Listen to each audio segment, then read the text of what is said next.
I should have known something was wrong when my mother-in-law smiled at me right before the ceremony like she was hiding a secret. And now every time I look back at that moment, I realize that was the exact second everything started to fall apart, because just minutes later, in front of over 100 guests, she would humiliate me in a way I never could have imagined, but what none of us expected was how quickly everything would turn around, and how karma would show up almost instantly. But to understand why that moment hit so hard, you need to know how I ended up there in the first place, standing in a white dress, holding a bouquet I could barely feel because my hands were shaking, about to marry Daniel Carter, the man I thought was my forever. And for a long time, everything between us felt like something out of a perfect story. We met in Chicago during a random networking event I almost didn't attend, and from the very first conversation he was kind, attentive, and steady in a way that made me feel safe, and for months I truly believed I had found not just a partner but a family, because Daniel always talked about how close he was with his mom, Margaret Carter, and at first I thought that was a good sign. I imagined warm holidays, Sunday dinners, and a supportive mother-in-law who would welcome me.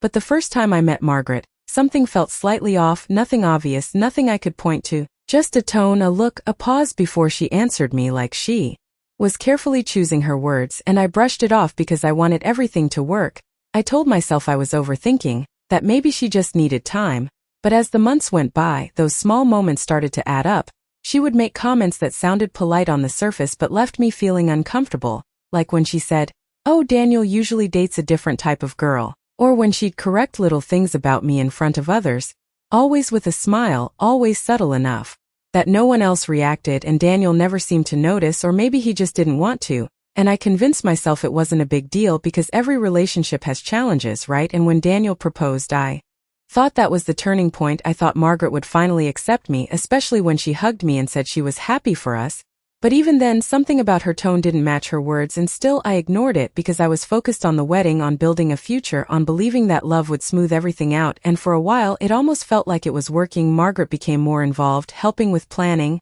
giving suggestions, even offering to host parts of the rehearsal, and I remember thinking maybe I was wrong about her, maybe she just needed to feel included, maybe this was her way of connecting with me. But looking back now, I realize that wasn't acceptance, that was control, and I didn't see it until it was too late, until I was standing there on my wedding day, seconds away from walking down the aisle, and she looked at me with that same smile, the one that now feels impossible to forget. In the weeks leading up to the wedding, I kept telling myself that things were finally getting better, because Margaret suddenly became more involved than ever. She called me almost every other day, asking about flowers, seating charts, and even my dress fittings, and at first it felt like she was trying to bond with me, like she was making an effort to be part of my life, but there was always something underneath it, something that made me feel like I was being quietly tested instead of supported, like when she insisted on reviewing the guest list and questioned why some of my college friends were invited, or when she suggested changing the color palette because it was not really a Carter family style. And every time I tried to push back, she would smile and say she was just trying to help,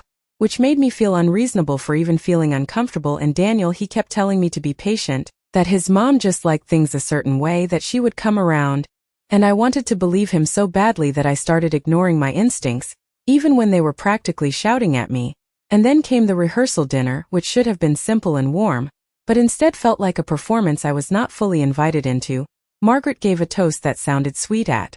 first, talking about how much she loved her son and how proud she was of the man he had become, but then she paused, looked directly at me, and said she hoped I would learn to keep up with him. And people laughed lightly, like it was a harmless joke, but I felt my face get warm because I knew exactly what she meant, and I remember glancing at Daniel, waiting for him to say something to defend me, but he just squeezed my hand and whispered that she did not mean anything by it. And that was the moment I realized that this was not going to magically fix itself, that I was stepping into something more complicated than I had admitted to myself. But even then, I stayed quiet because it was too close to the wedding, too late to rethink anything, and I kept telling myself that once the day was over, things would settle down, that we would create our own space away from her influence. And for a brief moment on the morning of the wedding, I actually felt calm. I was in the bridal suite with my friends, the sunlight coming through the windows, everything looking exactly how I had imagined, and I thought maybe this was the reset I needed. Maybe this was the start of something new.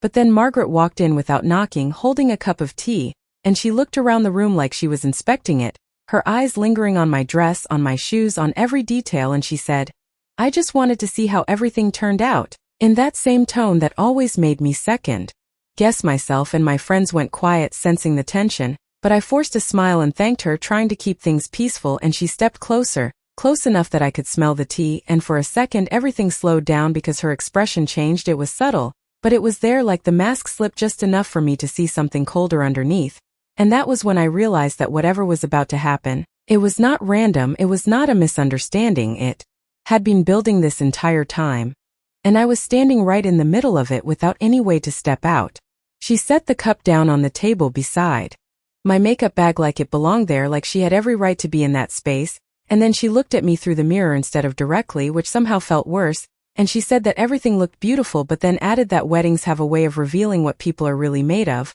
and I did not know how to respond to that, so I just nodded and kept adjusting my earrings like I had not heard it, but inside I felt that same tight pressure in my chest growing stronger. Because it did not sound like a compliment, it sounded like a warning, and then she picked the cup back up and stepped closer again, standing just behind me, close enough that I could see her reflection clearly over my shoulder, and she asked me if I was nervous, and I said of course I was, that it was a big day, and she smiled in a way that did not reach her eyes and said that nerves can make people lose control, and for a split second I thought she was talking about herself, but before I could even process it, one of my bridesmaids stepped in and tried to lighten the mood, asking Margaret if she needed anything or if she wanted to wait outside with the rest of the guests, and Margaret turned to her politely and said she would not stay long, that she just wanted a moment alone with me, and the room went quiet again, and I could feel everyone looking at me, waiting to see what I would say, and I did not want to cause a scene, not right before the ceremony, so I told them it was fine, that I would be okay, and one by one they stepped out,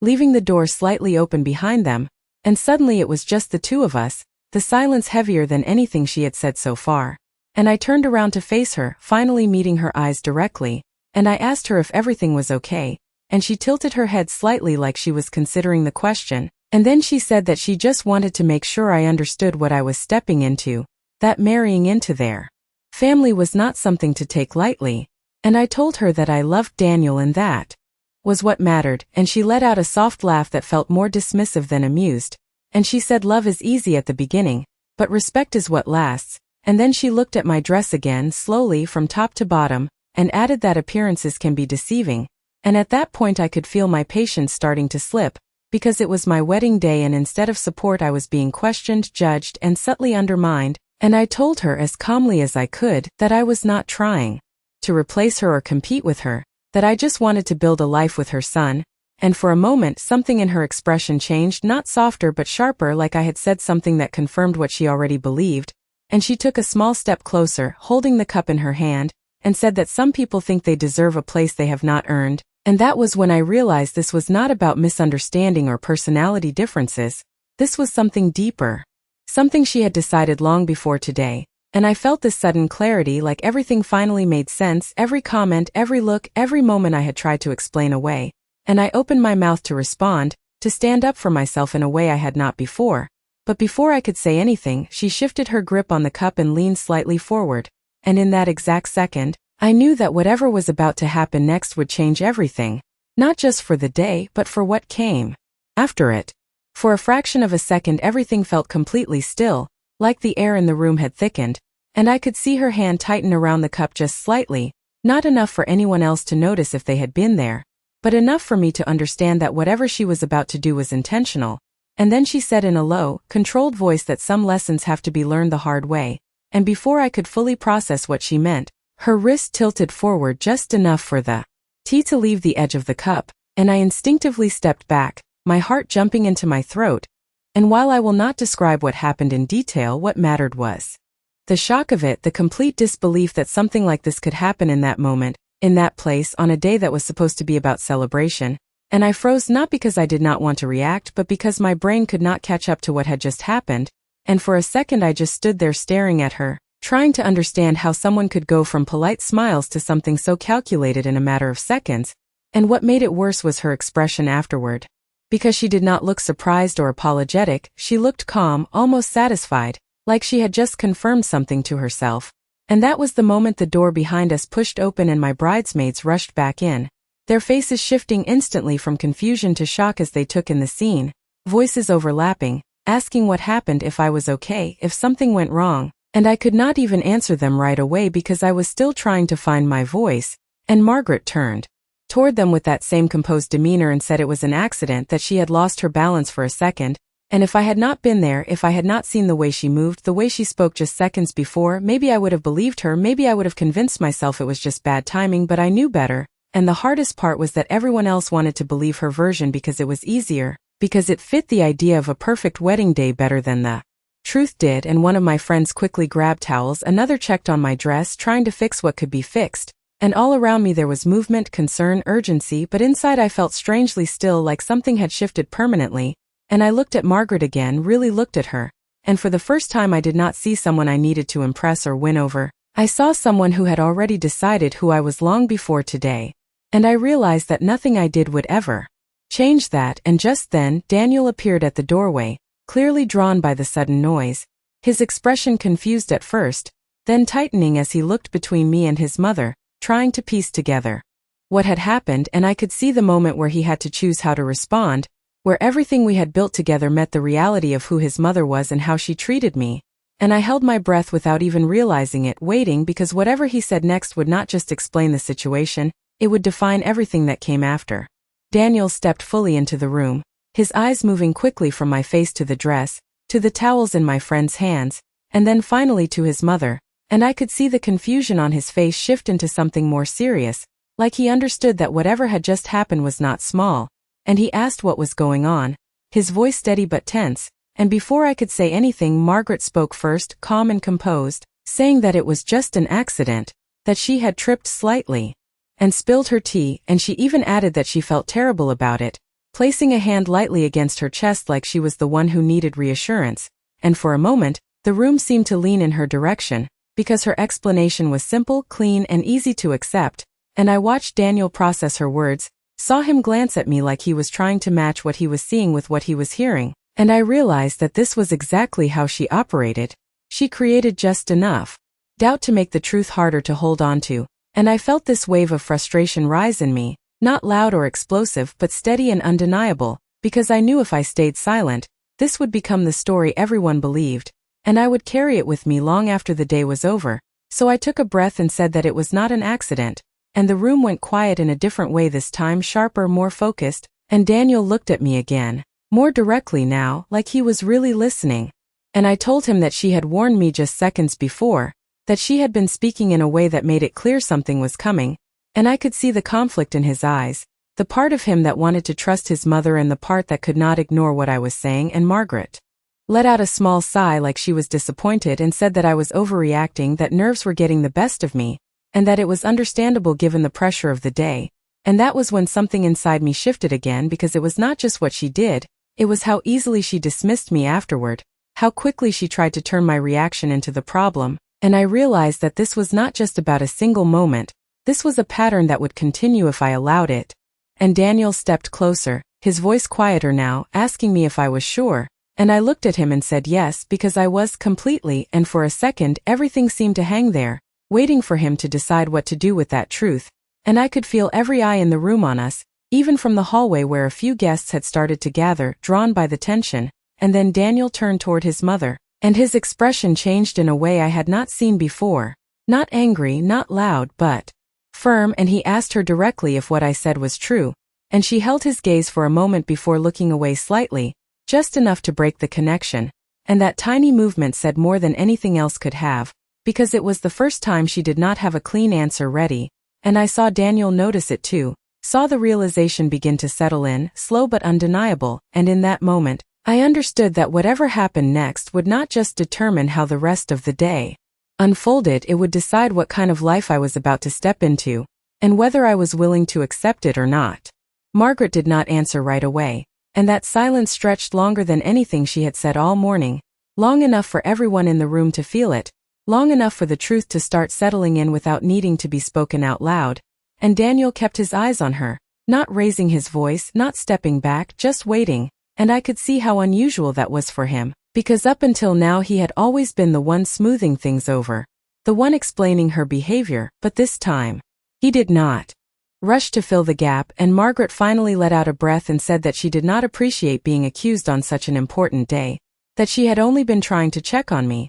and that everything had been blown out of proportion, but even as she spoke, her tone had changed slightly, less confident, less controlled, and it was subtle, but it was enough and Daniel noticed it. I could see it in the way his shoulders stiffened, in the way he took a small step back as if he was creating distance not just physically but emotionally, and for the first time since I had known him, he did not look like a son trying to protect his mother. He looked like someone trying to understand her, and that shift alone changed the entire energy of the room, because now people were not just watching a misunderstanding, they were witnessing a fracture, and one of my bridesmaids quietly closed the door to give us privacy, but the tension did not fade. It only became more focused, and Daniel turned back to me and asked if I needed a moment, his voice softer now, and I could tell he was trying to balance everything at once, my feelings, the situation, the expectations of the day, and I nodded, but I did not step away because I felt like if I left that room even for a second I would lose control of what was happening, and I had already let too many things slide before. And then Daniel said something I did not expect.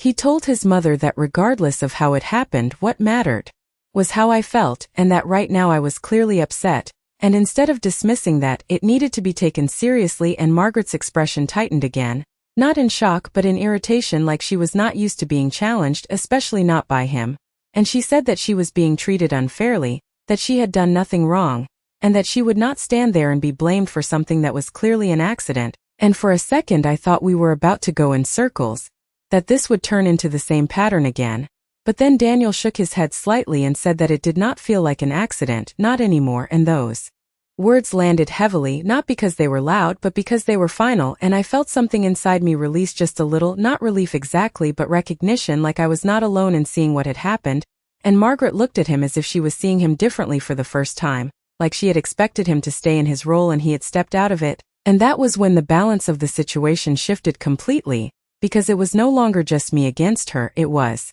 the truth standing in the middle, and for the first time all day I felt like maybe, just maybe, things were not going to unfold the way she had planned. Margaret's composure started to crack in a way that was almost imperceptible unless you were looking directly at her. And I was, because for the first time I was not trying to avoid conflict or keep the peace. I was watching her carefully, noticing how her fingers tightened slightly around the empty cup, how her posture stiffened as Daniel's words settled in, and she let out a short breath that sounded more like frustration than anything else. And she said that she could not believe this was happening right before the ceremony, that instead of focusing on the wedding we were creating unnecessary drama. And I recognized that shift immediately, because now she was trying to redirect the attention, to make the situation seem like a disruption rather than something she had caused. And for a moment I could see how easily that might have worked before, how I might have backed down just to keep everything moving smoothly, but something had changed in me and I could feel it clearly, like a line I could not cross again. And Daniel did not respond right away.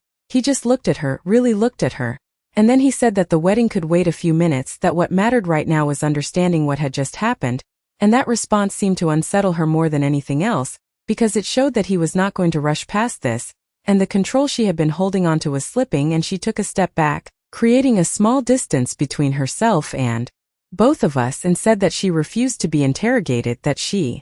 had done nothing wrong, and that if anyone had an issue, it was not her responsibility to fix it. And as she spoke, I could hear the edge in her voice becoming more visible, less polished, and I realized that this was the first time others were seeing it too, not just me. And from the hallway, I could hear murmurs from guests who had gathered outside, their voices low but curious, and the reality of the situation was starting to extend beyond the room. And that was when something unexpected happened. One of the bridesmaids, the same one who had tried to lighten the mood earlier, stepped forward and quietly said that she had heard everything before the door closed, that she had not meant to listen but the voices had carried, and that it did not sound like an accident. And the room went still again, but this time the silence was different. It was heavier, more definitive, because now it was not just my word against Margaret's, there was someone else confirming what I had experienced. And I saw Daniel absorb that information, saw the last bit of hesitation fade from his expression, and he nodded slightly, almost to himself, as if something had finally clicked into place. And Margaret looked at the bridesmaid with a sharp glance, clearly not expecting that interruption, and for a brief second, the carefully maintained image she had built all day seemed to fracture, and I realized that this was the moment where everything shifted from controlled tension into something she could not fully manage. And I felt a strange sense of calm settle over me, not because the situation was resolved, but because the truth was no longer something I had to defend alone. It was out in the open, and it was being seen for what it was. The moment the bridesmaid spoke, something invisible but undeniable shifted in the room, like the balance that Margaret had been carefully holding finally tipped beyond her control, and I saw it in the way her posture stiffened and how quickly her eyes moved between all of us, calculating, searching for a way to regain authority over the situation. But there was no easy path left, and Daniel took a slow breath before speaking again. His voice steady but firmer than before, and he said that this was no longer about assumptions or misunderstandings, that there were now multiple perspectives pointing to the same thing, and that it needed to be acknowledged, not dismissed, and Margaret's expression hardened at that. And she said that she refused to stand there and be accused by people who clearly did not understand her intentions, that everything she had done was out of concern, and I noticed how she carefully chose her words again, trying to reshape the narrative into something more acceptable. But the impact was not the same anymore because the room was no longer leaning toward her version, and even the quiet murmurs from the hallway had changed tone, less curious and more uncertain, like people were starting to question what they had assumed was a perfect day. And I could feel all of it happening around me, but inside I felt strangely grounded, like I had finally stopped trying to make everything okay for everyone else, and Daniel stepped closer to me, not dramatically, not in a way meant to draw attention, but enough that it was clear where he stood, and that small movement carried more weight than any words he could have said. And then he turned back to his mother and told her that this was not about intentions, it was about impact, and that right now the impact was undeniable. And for a brief second, Margaret looked at him like she was seeing someone unfamiliar, like the version of him she relied on was no longer there, and she said that she could not believe he was choosing to side against her on such an important day, and Daniel responded quietly that he was not choosing sides, he was choosing honesty, and that distinction seemed to land harder than anything else, because it left no room for reinterpretation, and I watched as Margaret's composure slipped further, not in a loud or dramatic way, but in the small details, the tightening of her jaw, the way her voice lost some of its smoothness, and then something else happened that none of us expected. One of the wedding coordinators stepped into the doorway, clearly trying to assess whether it was time to proceed with the ceremony, but as soon as she sensed the tension, she paused, and Daniel turned to her and calmly said that there would be a short delay, and that everything would resume shortly, and as she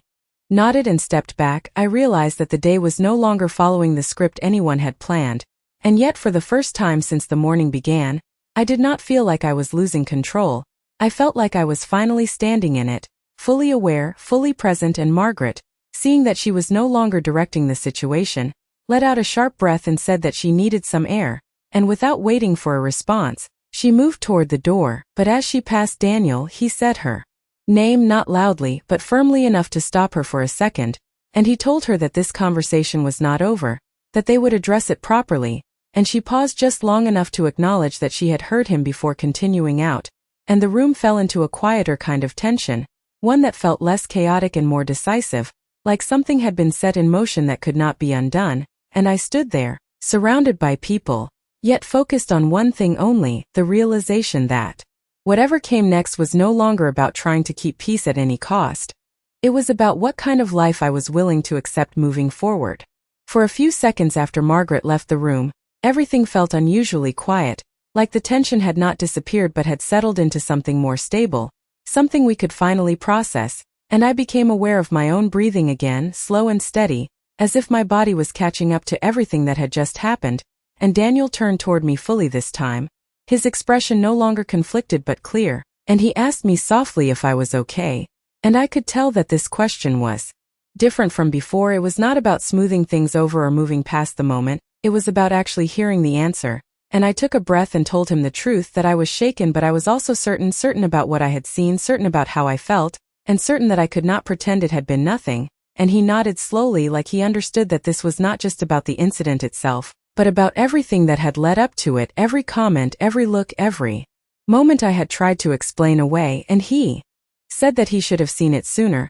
that he had been trying to keep peace instead of paying attention, and there was a weight to his words that made them feel real, not like an apology meant to fix things quickly, but an acknowledgement that something needed to change. And around us my friends started to relax slightly, some of them stepping closer, offering quiet reassurance, adjusting my dress as best as they could, and one of them gave me a small smile that felt grounding, like a reminder that I was not alone in this. And then Daniel did something that surprised me. He said that the ceremony would continue, but only if I still wanted it to, and he made it clear that the decision was mine, that there was no pressure to move forward just because everything had been planned, and that moment felt bigger than the wedding itself, because it showed me what kind of partner he was choosing to be, not perfect, not without mistakes, but willing to stand with me when it mattered. And I looked at him, really looked at him, and realized that while the situation with his mother was far from resolved, something important had shifted between us, something more honest and more grounded than before, and I told him that I still wanted to go through with it, but that things would have to be different moving forward, that boundaries would need to be clear, and he agreed without hesitation, and as we stepped out of the room together, the atmosphere outside had changed. Guests were quieter, more attentive, like they sensed that something had happened even if they did not know the details, and the ceremony resumed shortly after, not in the perfect, effortless way I had imagined, but in a way that felt real. And later, I learned that Margaret had tried to explain the situation to a few relatives outside, but the story did not hold the same weight anymore, especially after others had witnessed parts of what happened, and for the first time, the narrative was not entirely hers to control. And as the day went on, I found myself thinking less about what had happened and more about what it had revealed, about the kind of strength it took to speak up, about the importance of being believed, and about the reality that sometimes karma does not arrive as something dramatic or loud. Sometimes it shows up in the quiet shift of truth becoming visible, in the loss of control by someone who relied on it, and in the moment when you finally stop doubting yourself and start standing firmly in what you know is right.